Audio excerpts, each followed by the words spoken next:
ওই বন্ধু রাস্তাতে কাম করা নিয়ে আজকে হাত কাটে যাবো তো কেউ করে হাত কাটলো তো আপনারা ফুল মিনুগুলো ওখানে দেখলে বুঝবা। আজকে সকাল মহলে আর কি উড়ে বাচ্চা খাওয়া দেওয়া যাবে না ছাদের উপর, তো ছাদের উপর আজকে ছাদের কাম মানে ক্লিয়ার মানে ওই পড়াই ক্লিয়ার হবো মানে আর কমসে কম 3-4 দিন মানে মোটামুটি লাগবই। আমি কেবলতি ভাত খেতেছি আর উপরে ডাহাটাই বাজেছে, তো ওরা কিন্তু কামে কিন্তু লেগে গেছে, তো আমি কিন্তু কেবলতি কিন্তু ভাত খেতে পেলাম এগুলো জিরে তাও জিরে বের দিব না।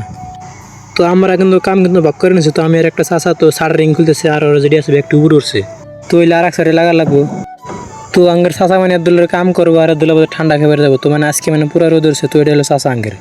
তারপর কে বলতে আমি আর চাষা এলাম ঠান্ডা খাওয়া আর উপরে ওটা ছাদ খুলেছে, তো একটা মানে কাঠ আসে মাথার উপরে ছিল, যদি খালি চক্কর মাথার উপরে তো না, তো মাথা কিন্তু ফেটে গেত, তো গাজাল মানে ফেটে যেত 2 ইঞ্চি গাজাল। আমি এবার চাষার কাছে হেরে দেখা কাঠ হয়ে দিয়েছে, আমার হাতের মধ্যে এসে পড়ছে বিন্দে 2 ইঞ্চি গাজাল। তো চাষার কি অবস্থা আছে তো আন্না করে দেখতেছি খারান। তারপরে এই যে চাষার এই অবস্থা, চাষার কাছে 2খানে ফাঁকা, আমার কাছে 1খানে, তো চাষার তো কিন্তু বিষ করো না, তো আমার কিন্তু বেশি বিষ করবো।